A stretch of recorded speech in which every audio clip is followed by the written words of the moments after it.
आयु बुद्धि आरोग्यता या चाहो संतान, शिव पूजन विधिवत करो, दुख हरे भगवान। हर हर महादेव। इस बार शुक्र प्रदोष व्रत 19 सितंबर को जो पड़ रहा है बेहद ही खास है, क्योंकि इस बार शुक्र प्रदोष व्रत और मासिक शिवरात्रि का पावन संयोग एक साथ पड़ा है। इस दुर्लभ योग में भगवान शिव की उपासना करने से दोगुना फल मिलता है। भक्तों की हर मनोकामना पूरी होती है और घर परिवार में सुख समृद्धि का वास होता है। राधे राधे दोस्तों, स्वागत है आप सबका अपने चैनल राधे श्याम की दीवानी में। दोस्तों, आज शुक्र प्रदोष व्रत की कथा लेकर आई हूँ, जिसको सुनने मात्र से सारे कष्ट मिट जाते हैं, जन्म जन्मांतर के पाप धुल जाते हैं और अश्वमेध यज्ञ का फल मिलता है। कथा शुरू करने से पहले चैनल को लाइक कर ले, सब्सक्राइब कर ले और बेल आइकन का बटन जरूर दबा ले, ताकि जब भी वीडियो अपलोड हो आपके पास सबसे पहले नोटिफिकेशन आ जाए। सूत जी बोले, प्राचीन काल की बात है। एक नगर में 3 मित्र रहते थे। तीनों में ही घनिष्ठ मित्रता थी।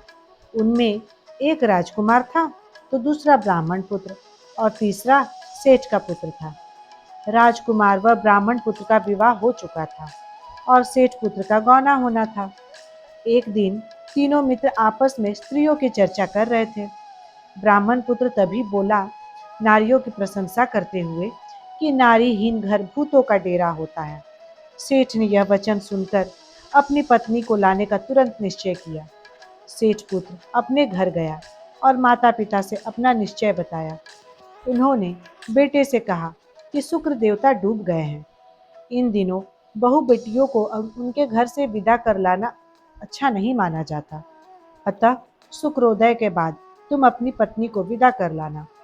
सेठ पुत्र अपनी जिद से टस से मस नहीं हुआ और अपने ससुराल जा पहुंचा।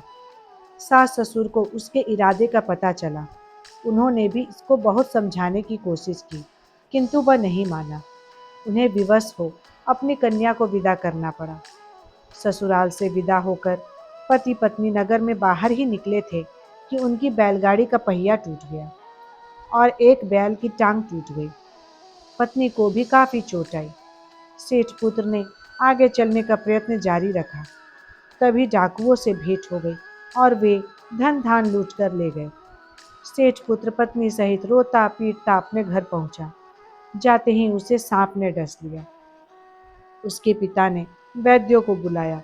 उन्होंने देखने के बाद घोषणा की कि सेठ पुत्र 3 दिन में मर जाएगा। यह युवक केवल 3 दिन का मेहमान है, मृत्यु निश्चित है। उसी समय यह समाचार ब्राह्मण पुत्र को मिला। वह तुरंत अपने मित्र सेठ के घर पहुंचा और बोला, मित्र, यह सब विपत्तियां इस कारण आई है क्योंकि तुम्हारा पुत्र शुक्रास्त काल में अपनी पत्नी को विदा करा लाया है। यदि तुम उसे पत्नी सहित पुनः उसके ससुराल भेज दो तो शुक्र दोष का प्रभाव शांत हो जाएगा और तुम्हारा पुत्र पुनः स्वस्थ हो सकता है। सेठ को ब्राह्मण पुत्र की बात समझ में आ गई। उन्होंने अपने पुत्र और पुत्रवधू को फिर से ससुराल भेज दिया। जैसे ही वह वहां पहुंचे, सेठ पुत्र की तबीयत सुधरने लगी और वह पूर्णतः स्वस्थ हो गया। इसके पश्चात उन्होंने कभी भी धार्मिक मर्यादा का उल्लंघन नहीं किया और जीवन भर धर्म पूर्वक और सुख पूर्वक जीवन व्यतीत किया। मृत्यु के पश्चात वे स्वर्ग लोक को प्राप्त हुए। बोलो हर हर महादेव। दोस्तों, शुक्र प्रदोष व्रत और मासिक शिवरात्रि से जुड़ी एक और कथा है। प्राचीन काल की बात है। एक गरीब ब्राह्मण था, जिसका जीवन बहुत दुख और अभाव में बीत रहा था। उसके पास ना तो धन था और ना ही भोजन, लेकिन उसका विश्वास शिव जी पर अटूट था। एक दिन उसे किसी साधु ने बताया कि शुक्रवार के दिन आने वाले प्रदोष व्रत का विशेष महत्व है और अगर यह व्रत मासिक शिवरात्रि के साथ पड़े तो उसका पुण्य हजारों यज्ञों के बराबर होता है। ब्राह्मण ने श्रद्धा से व्रत किया। संध्या समय भगवान शिव का ध्यान करते हुए बेलपत्र, जल और धूप दीप से पूजा की। रात्रि में शिव जी का जागरण किया और शिव नाम का कीर्तन करते हुए प्रभु को प्रसन्न कर लिया। शिव जी प्रसन्न होकर प्रकट हुए और बोले, वत्स, जिस श्रद्धा से तूने व्रत और मेरा आराधना किया है, उससे तेरा सारा दुख मिट जाएगा। तेरे घर में माँ लक्ष्मी का विशेष वास होगा और तेरी संतानें दीर्घायु और सुखी होंगी। भगवान के आशीर्वाद से ब्राह्मण का जीवन बदल गया।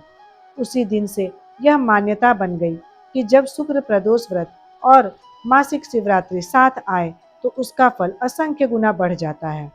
इस दिन व्रत पूजन करने से शिव लक्ष्मी दोनों की कृपा मिलती है और हर प्रकार का संकट दूर होता है। इस प्रकार शुक्र प्रदोष व्रत और मासिक शिवरात्रि की कथा समाप्त हुई। इस अद्भुत संयोग में भगवान शिव की पूजा करने से हर मनोकामना पूर्ण होती है। भक्त के जीवन से सारे कष्ट दूर हो जाते हैं और घर में सुख समृद्धि का वास होता है। अगर आपको यह कथा अच्छी लगी हो तो वीडियो को लाइक करें, शेयर करें और चैनल राधे श्याम की दीवानी को सब्सक्राइब करना ना भूलें। ऐसे ही भक्ति रस के साथ जुड़े रहिए और महादेव के गुण गाइए। हर हर महादेव। राधे राधे।